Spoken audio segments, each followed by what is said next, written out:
Hello, and welcome to your DBSCAN in Python lecture. The first thing I'm going to do, as usual, is run all of my import statements. And while I'm doing that, I'm just going to point out, we went over DBSCAN in a very basic way, but if you're really interested in some of the deeper math that goes into DBSCAN, I've linked a paper here for you to read in case that is something that is interesting to you. So let's go ahead and load our first data set. And then let's take a look at it. So we'll say d1.head. And when we run this, you can see that this is just a simulated data set with two variables, x and y. And because DBSCAN, similar to all of the other clustering methods that we used, is a distance-based algorithm, we're going to need to z-score or in some way scale our variables just to make sure that they're on similar scales. Because when you calculate distances, it's helpful if all of our variables are on the same scale, so there's not one scale that dominates all of the others. So in order to do that, as we always have, we're going to say z equals standard scalar. And then we're going to say d1 and x, y equals z dot fit transform d1 x y. And you may be asking me, well, why do we not have a train and test set? Why all of this? And maybe as we've briefly touched on before, remember that clustering and all of the algorithms that we've learned as a part of this are unsupervised machine learning. There's no truth labels, and therefore we're not estimating typically our out-of-sample performance, and therefore we don't have our train and our test sets, and we don't have to therefore worry about data leakage from the test set into the model. Now that we've z-scored our data, let's go ahead and plot it to get a look. We're going to say ggplot d1 as x equals x, y equals y, and let's say plus geom point, and then of course plus theme minimal because we like that beautiful black and white. And let's go ahead and run that. Cool. So now we have a graph, a scatter plot of our data, and we can see that maybe there are two ellipsoid-ish clusters. There's also some weird points here, but you could see maybe there's a cluster here and a cluster here. Let's go ahead and see how DBSCAN performs. So to set up my DBSCAN model, I'm going to call it DB1. We're going to use the DBSCAN function from sklearn, and we have to provide it with at least those two metrics we talked about from the previous lecture, the epsilon and the min points, or as sklearn calls it, min samples. The default distance metric for DBSCAN, and the one we'll be using throughout this process, is Euclidean distance, so we don't need to specify that, but if you want to use a distance metric other than Euclidean, you will have to specify that as well. So we're going to say eps equals 0.5 and min samples, and this is again same thing as min points, equals 25. And normally we would fit this separately, but now that you've been doing this for a while, you know, and especially because there's no train test split or anything, we can just directly fit this to the data D1. Now, when DBSCAN returns the cluster assignments, it classifies all of the points that are noise as -1, and then returns the cluster membership for all of the rest of the data points as we've seen before, like 0, 1, 2, 3, 4, etc. So just to make that a little more clear, because remember, we know that noise points aren't actually a part of any cluster, I'm going to make some new labels so that when we plot our clusters, it'll make a little bit more sense. So what I'm doing in this code here is basically saying that the -1 cluster, the first cluster that appears, is just our noise cluster. And then I'm adding all of the other clusters to this list. And we're going to use this to label the legend in our ggplot in just a second. So in order to grab the assignments from our model, assignments, there we go, we are going to use the db1.labels attribute to grab the actual cluster assignments from the model that we've now fit. Now that this is all in a data frame, we can go ahead and plot it. We'll say ggplot d1 as, we'll say again x equals x, oops, there we go, y equals y, and now we're also going to color by assignment And then we'll go ahead and say plus geom point plus theme minimal. And now the next thing that I'm going to do is just going to be to clean up the graph, to do some of the things that we've talked about to make graphs more effective. One of those is going to be that I'm going to relabel the legend. Actually, why don't I show you what it looks like as is. So when we run this, you can see, first of all, that our assignments, even though they're like -1 to 1, Python, thinks that this is a continuous variable. So we're going to first say factor in order to tell Python, oh, I know this is a number, but it actually refers to a group. But second, you can see that it just does it from -1, 0, and 1. And we want to be more clear that -1 means noise, and the other clusters are actual clusters. So what I'm going to add here, and I'll come back when I've added it and go through it, is just going to be to better label those points so we can tell which are noise and which are actually parts of clusters. All right, I'm back. Just as a review, this is what our graph looked like before, and now we've made a couple changes. First, we have changed the legend so that instead of using the numbers, -1 for noise and 0 through whatever for all the other clusters, we're actually labeling them using the labels we created earlier. And then I just added a title and got rid of some of the grid lines just to make it beautiful and interpretable. So let's go ahead and run this. Cool. So you can see now that our cluster assignments are a little more easily labeled. We can see that the red points are noise, so they're not actually in a cluster. And then we see cluster 1 and cluster 2 represented in green and blue. And then I just added a title to tell you what the epsilon and the min samples was for future reference. So we can see that DBSCAN does actually a pretty good job of picking up those elliptical clusters that I mentioned before, but it also does a good job of separating out some points that are pretty noisy. Maybe they're not truly a part of one of the clusters. And again, that's one of the benefits of DBSCAN. We get this noise classification that tells us when there are points that aren't actually part of a cluster. Now, as with any of the other clustering methods that we've looked at, we may want to assess the performance of our clusters or the fit of our clusters using a silhouette score. There are actually different ways to assess this and maybe some better ways to assess cluster membership in DBSCAN. However, I don't want to go into that here, so we'll still use a silhouette score. So one thing we can think about is, remember with DBSCAN, we do have noise points which aren't a part of a cluster, and then points that are part of a cluster. And so we could calculate the silhouette score really in two ways.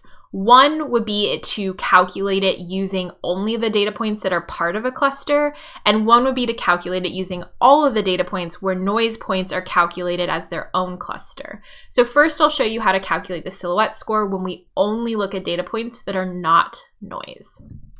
So to do this, we're going to say D1 clustered, and we're going to use our loc function. We're going to say D1.loc. Square brackets, and then we're going to use a Boolean vector as before to grab only the rows whose classification is not noise. And remember that the DBSCAN algorithm says that noise points are -1 and all of the other clusters are like 0, 1, 2, 3, etc.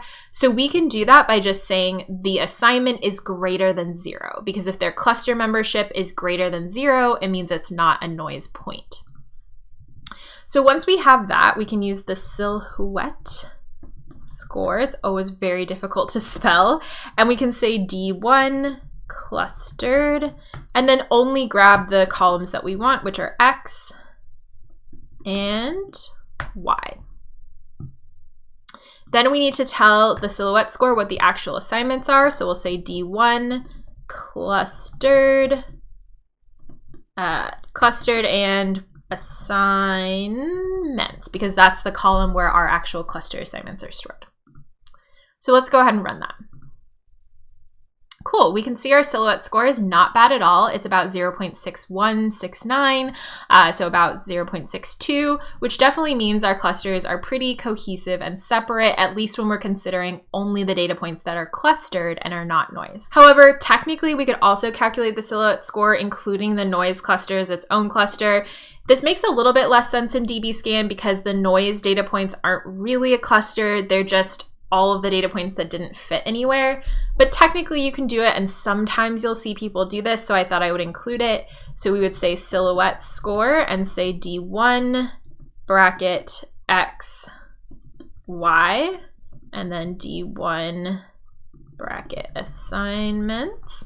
And so this will show you the silhouette score when we include the noise data points as their own cluster. But you can see that that reduces the silhouette score, which makes sense because the noise points are by definition not dense, not cohesive, and they're kind of spread all over the place. So now that you've seen me code through it, all of this code will be on GitHub, but I'm going to go a little bit faster. So let's go ahead and look at this new dataset 2.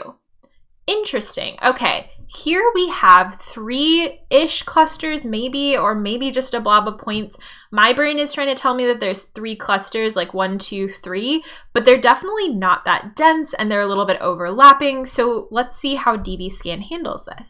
As usual, we are going to fit our model. We are going to specify the epsilon and the min samples. We're going to create those labels for the clusters and then plot that out. So I'm going to go ahead and run this. And you can see, oh, actually, DBSCAN did a really good job. It recognizes that there's a bunch of noise points between the clusters that don't necessarily fit well with one cluster, but it actually did recognize those 3 clusters I pointed out before. So in my opinion, it did pretty well. But we probably want to check the silhouette score, so let's go ahead and do that. Cool. So the silhouette score, if we don't consider the noise cluster, is about 0.61, similar to before, and about 0.48 if you do consider the noise cluster separately. Okay, let's go ahead and try this on another data set. So I've loaded in my data, I've z-scored it, and I've plotted it. And you can tell based on how these clusters look that pretty much any clustering algorithm is going to do a really great job at clustering these because they're very dense, very cohesive, very separate clusters. So probably any algorithm is going to do well, but let's see how DBSCAN does. So again, we're going to go ahead and fit our model, setting eps and min samples, and then let's go ahead and plot it. Beautiful. So you can see exactly as we expected, our DBSCAN algorithm, like probably any algorithm, did excellently classifying these 3 clusters as separate, distinct groups. When we pull our silhouette scores, we can see that they are beautiful and they're exactly the same, both with and without noise, because there actually was no noise in this case. And our silhouette score is darn near perfect, which is as expected based on what we saw in the graph. All right, let's load yet another data set. So running it, we're going to z-score and plot. This looks like a weird set of clusters and probably something that in the past k-means and Gaussian mixture models wouldn't have done a good job at. So let's see how DBSCAN does. Again, we are going to set our eps and our min samples, and then we are going to plot the results of our DBSCAN clustering. So I'm going to go ahead and run that. Very cool. So here you can see that the clusters are actually exactly what we would assume them to be based as being on a human looking at the graph. Oh, and I mistakenly labeled that as noise. Let's change that really quick. But basically what you can see is that DBSCAN excelled here because it was able to find these weirdly shaped clusters, something that k-means and Gaussian mixtures, so far at least, wouldn't have been able to do.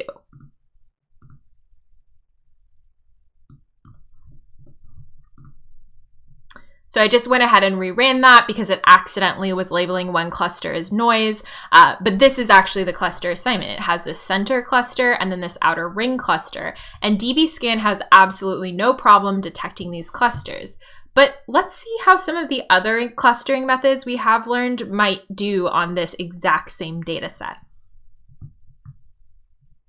So in this section, I have fit an agglomerative, a hierarchical agglomerative clustering, a k-means model, and a Gaussian mixture model. And I'm going to go ahead and plot out the cluster assignments for these 3 algorithms. So you can see that hierarchical clustering doesn't do a great job. It basically partitions the circle in half and includes that middle cluster in the right-hand cluster. K-means does something similar, but just in a different, slightly different at least, split. And similarly, Gaussian mixtures does something very weird. And actually, these results may be slightly different every time you run the algorithms.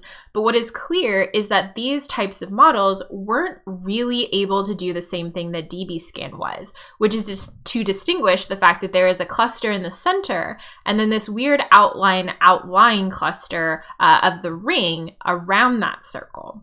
DBSCAN had no problem picking up on that, whereas Gaussian mixtures as well as k-means especially struggled here. All right, let's look at one more data set. We're going to load and plot. Now, this data set looks pretty separate and cohesive. However, there are slightly different numbers of data points and different densities, so let's see how DBSCAN does. Again, we are going to create our model, setting EPS and min samples, fit it, and then plot it. Beautiful. Okay, so you can see that DBSCAN actually did a pretty good job. It detected a couple of noise points, but for the most part, clustered these clusters as we, as humans looking at the graph, might do so. And let's go ahead and print out the silhouette scores to get a measurement of how well this did. Beautiful. So without the noise points, we have about 0.7, and with the noise points, we have about 6.7, which basically makes sense given that there aren't a ton of noise points, and these clusters are pretty cohesive and separate. All right, moving on from doing this a million times on different data sets, let's talk a little bit about how to implement the elbow method. Again, if you are a math nerd and want to read more about it, I've linked a paper on the elbow method here, but we're just going to go over how to implement it in Python. So let's load our new data set.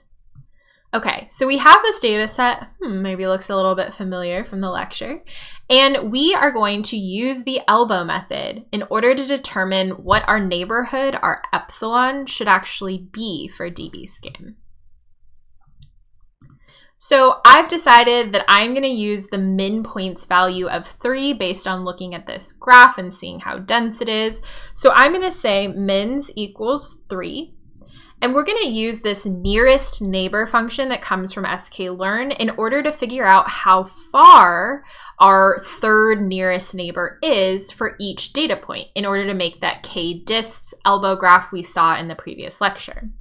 So I'm actually going to say NN nearest neighbors equals nearest neighbors, and I'm going to give it mins, there we go, plus 1. Now, basically this argument to nearest neighbors is telling you how many neighbors to calculate the distance for.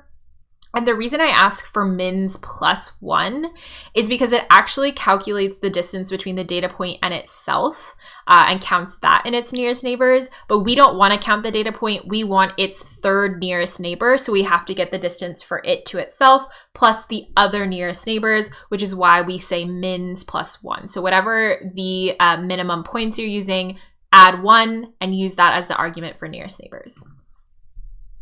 So then we are going to say nn.fit on our data. So we'll say d6, oops, not df, d6 bracket x, y. And this is going to do the actual computation of calculating the nearest neighbors. Once we fit it, we can actually ask the function for the neighbors and the distances. And we're going to do that using this line.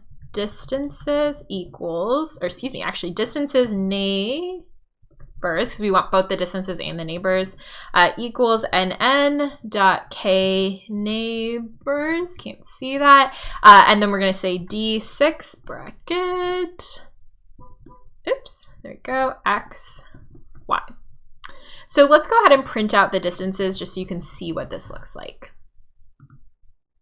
Okay, so as you can see, we have the distances to the 4 nearest data points. But remember that our data point is included in that, and so we have a 0 for all of those, and then the distances between our data point and its 3 nearest neighbors.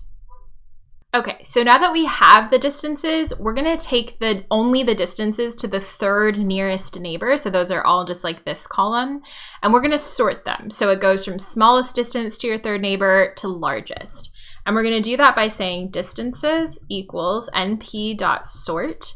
And then we're going to say distances, there we go. And we only want to grab that last column. So we're going to say give us all the rows and only give us the mins column. And then we're just going to say axis equals 0 just to say that we're sorting the rows. And then this will give us the sorted list of all of our distances. So let's go ahead and run that. Beautiful. So now our distances are sorted and we can plot them. In order to plot them using ggplot, I'm going to put all of those distances in a dictionary. So I'm going to say, a data frame.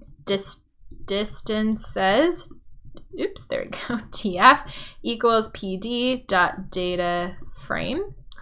And inside that is going to go a dictionary, and I'm going to say one column is called distances, and I'm going to put that as the distances that we just sorted. And then the other value we'll call index, and it's just going to be like the order of all of the data points, so like from the smallest distance up to the highest distance. And so we're just going to say that's list range. There we go, 0 to len distances.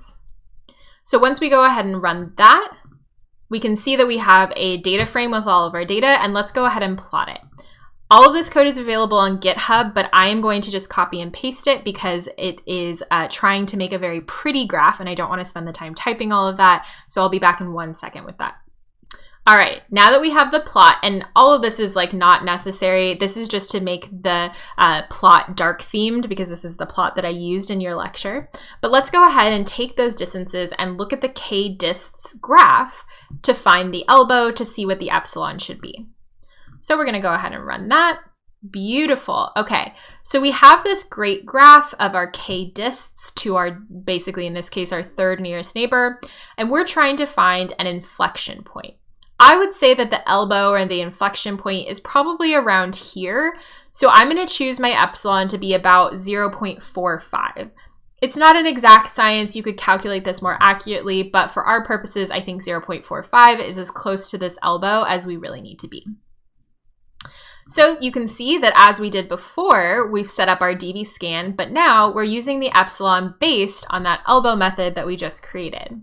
So I'm going to go ahead and run this and then plot the clusters.